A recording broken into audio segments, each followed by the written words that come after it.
Rafael de Fadu, Raful, Raful, presidente. Raful. Hay Raful en Santiago. Raful. Tenemos la parte allá.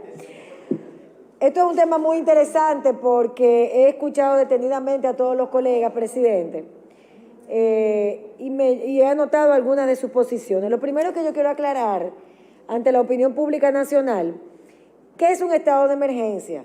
Porque hemos hablado del estado de emergencia y han dejado que se escape por algún umbral de las conversaciones o de las ponencias que han tenido, como que un estado de emergencia es para hacer cosas o para tapar cosas que la sociedad debería saber. Y la Constitución de la República, lo primero es que este estado de emergencia es la prolongación del primer estado de emergencia que llegó al Congreso Nacional. ¿Ok? Es la prolongación. No ha variado en la afectación a los derechos fundamentales que se planteó desde el principio. Cuando se declaró el primer estado de emergencia necesario en la República Dominicana por el antiguo gobierno, se hizo sobre la base de una pandemia que nos agarró por sorpresa al mundo completo, que todavía no sabemos las dimensiones de la pandemia, que todavía no sabemos el efecto y que ha sido un desafío para la clase científica mundial. Y se declaró, tal y como dice la Constitución de la República, se aprobó en este Congreso Nacional, en la afectación de dos derechos fundamentales. La Constitución establece cuáles derechos fundamentales puede afectar un estado de emergencia dentro de los estados de excepción que dice la Constitución. Y eso vino aquí al Congreso para afectar, uno, el derecho fundamental de la libertad de tránsito, dispuesto en el artículo 46 de la Constitución Dominicana. Y dos, las libertades de asociación y de reunión que establece la Constitución en el artículo 47 y 48. Esos dos derechos fundamentales iban a estar afectados o limitados sobre este estado de emergencia en la medida que el gobierno dominicano pudiera determinar qué hacer según lo que iba creciendo como la pandemia. Y eso posibilitó que tanto el anterior gobierno como el actual hicieran los famosos toques de queda. Porque un toque de queda, ¿qué hace? Limita la libertad de tránsito y la libertad de asociación y de reunión. ¿Y por qué la libertad de asociación o de reunión? Porque dentro de las principales cosas que trajo el COVID fue el tema de que para prevenirlo había que aislarse, hay que mantener distancia y no podemos estar todos aglomerados. Esas dos afectaciones, eso no ha cambiado en ninguna solicitud de estado de emergencia.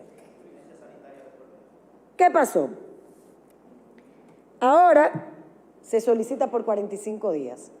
Y sí, es cierto, 45 días de estado de emergencia. ¿Qué está pasando en la República Dominicana?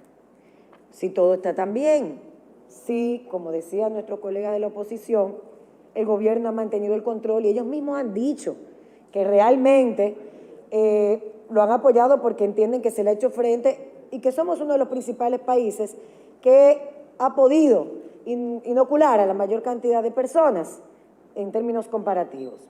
Sucede que a pesar de los ingentes esfuerzos del Estado Dominicano, la población vacunada llega a un 67.5% con una primera dosis y un apenas 39% con una segunda dosis.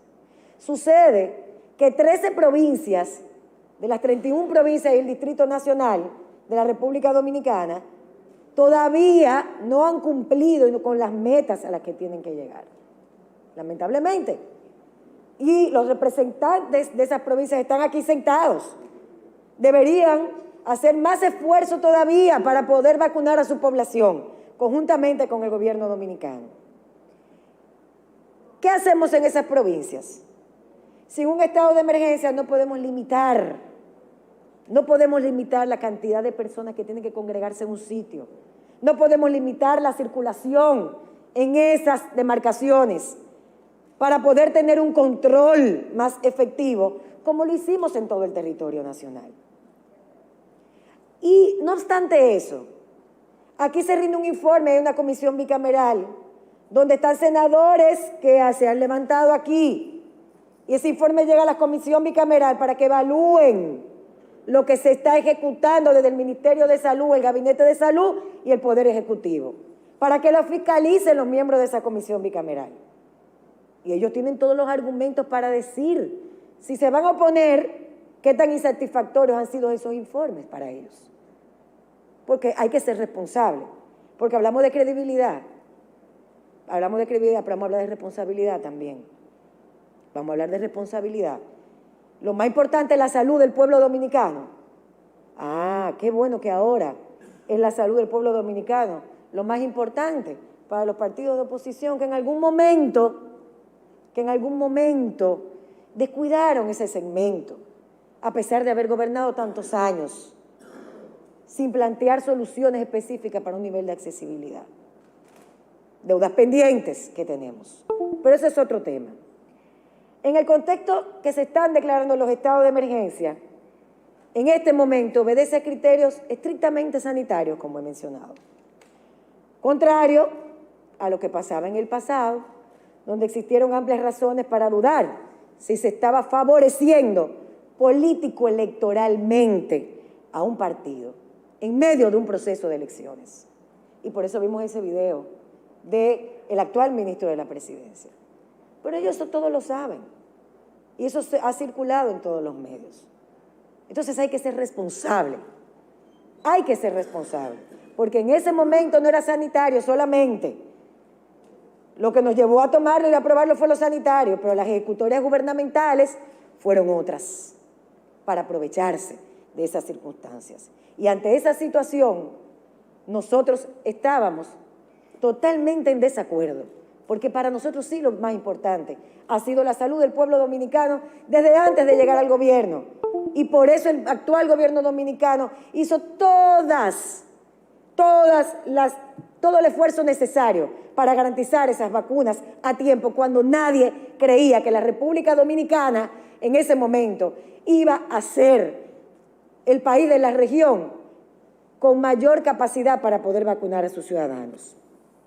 El gobierno se ha mostrado flexible en los lugares donde hemos logrado más del 60%, como el Distrito Nacional que representamos aquí en el Senado, como la provincia de la Altagracia, como la Romana, como otras provincias, porque entiende la necesidad. No es que se ha acostumbrado a gobernar en estado de emergencia, es que tuvimos que gobernar y estamos gobernando con una pandemia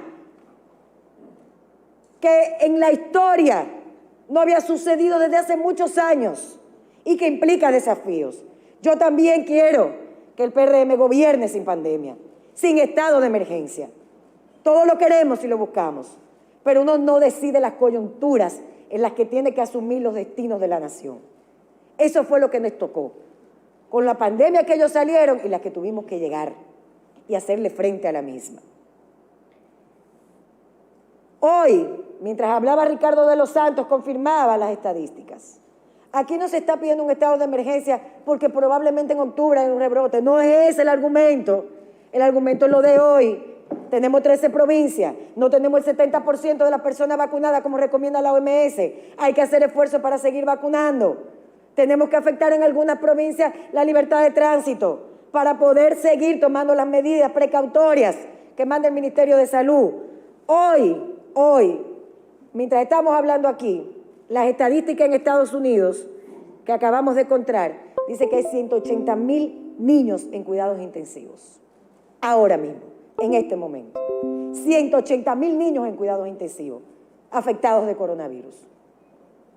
Probablemente mañana tengamos que tomar medidas más estrictas. No tenemos la capacidad ni la varita mágica para desaparecer los problemas con el coronavirus. No tenemos.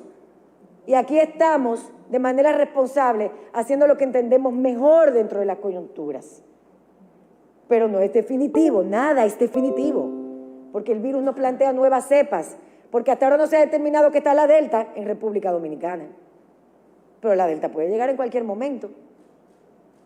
Entonces, yo creo que la sensatez debe imponerse, presidente, ya para finalizar, que no confundamos nunca lo que es un estado de excepción con lo que es una declaratoria de emergencia de compras que no tiene nada que ver. Son dos cosas totalmente distintas y una cosa no conlleva a la otra. Que hagamos esfuerzo para vacunar más, que entendamos la situación en la que nos encontramos, que entendamos la situación en la que nos encontramos, que tratemos de redoblar los esfuerzos y que hablando de credibilidad, también hablemos de responsabilidad.